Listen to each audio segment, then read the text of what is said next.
This is the 54321 challenge. I want to thank Forgetful Reader for tagging me in her video. Not only do I love her account and blame her for making my TBR list grow and grow and grow, but it was totally fun to see all the different books that she would recommend. If you're not following her or any of the accounts that I tagged in the comments because I want to see them do this challenge, make sure you're doing so. And my apologies if I didn't think to add you into this challenge.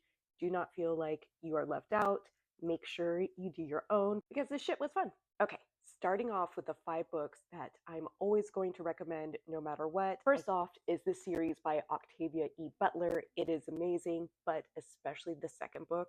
Since we're already moving past Parable of the Sower into Parable of the Talents territory, definitely a must read.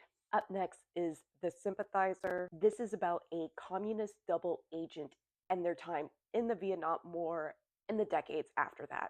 This is more my guilty pleasure recommendation. I have bought and sold the series many times over. I've read it too many times to probably count, and I do think that the Anita Blake vampire series holds a special place in my heart. If you're a vampire girly, you should definitely pick this up if you haven't read it. And if you have read it, yes, we are best friends now.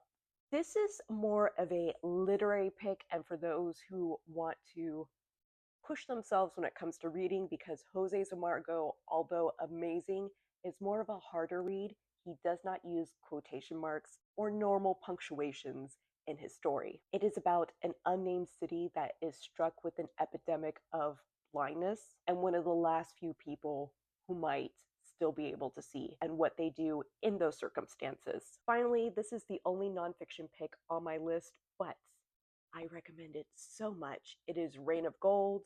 This is the story of a man's family and how they immigrated from Mexico to the United States. Okay, up next are the 4 books that I cannot wait to read this year. We have The Devil Takes You Home, Martyr, In the Garden Behind the Moon, and James. Now we're supposed to list the last 3 books that we gave 5 stars to. In January, I gave Wandering Stars 5 stars. This month I found 5-star reads in 181 Days by Jasmine Cartwright and this short story collection, The World Wasn't Ready for You. Up next are 2 books that you cannot wait and that are coming out this year. I do have quite a few books that I pre-ordered, but the most 2 recent ones are from celebrities. You know I love a good reality star read. We have Bob the Drag Queen's first novel and The Real Housewives of Dallas first memoir. And number 1 for this challenge is going to be one current book that you're reading, and that is Children of Blood and Bone. It wasn't for, family, work, chores, life getting in the way. I feel like I would have finished this story already, but alas, those things are preventing me from reading. So what of it? Have you done this challenge? If so, make sure you let me know so that way I can jump into your videos and see what you selected. And also, are we best friends now because of Anita Blake?